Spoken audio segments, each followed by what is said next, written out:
आज मैं आपको दो बिल्लियों की कहानी सुनाने जा रही हूँ, तो चलिए शुरू करते हैं। एक निर्धन बूढ़ी महिला एक छोटी दुबली बिल्ली के साथ एक झोपड़ी में रहती थी। बिल्ली बचे कुछ टुकड़ों और कभी कभी मिलने वाले पतले से दलिया से ही अपना पेट भरती थी।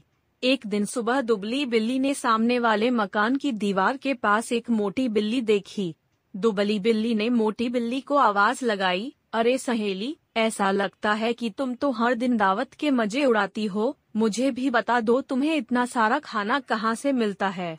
मोटी बिल्ली ने जवाब दिया, राजा की चौकी पर और कहाँ मिलता है हर दिन। जब राजा खाना खाने बैठता है तो मैं उसकी चौकी के नीचे छिप जाती हूँ और वहाँ से स्वादिष्ट टुकड़े चुपके से उठा उठा कर खाती रहती हूँ। दुबली बिल्ली भर कर रह गई। मोटी बिल्ली ने फिर कहा, मैं तुमको राजा के महल में ले चलूंगी, लेकिन याद रखना कि वहाँ पर तुमको छिपकर रहना पड़ेगा।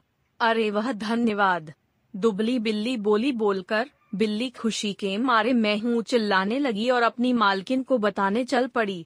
महिला ने जब उसकी बात सुनी तो वह पसंद नहीं हुई और समझाने लगी, मेरी विनती है कि तुम यहीं पर रहो और यहाँ मिलने वाले दलिये से ही संतुष्ट रहो। अगर वहाँ पर राजा के नौकरों ने तुमको चोरी करते देख लिया तो क्या होगा।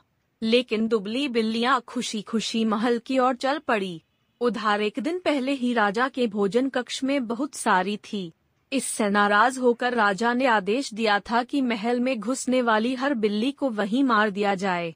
जब मोटी बिल्ली छुपके महल के द्वार से घुसी रही थी तो एक दूसरी बिल्ली ने उसे देख लिया। महल के द्वार से घुसते हुए एक दूसरी बिल्ली ने मोटी बिल्ली को राजा के आदेशों के बारे में बताया।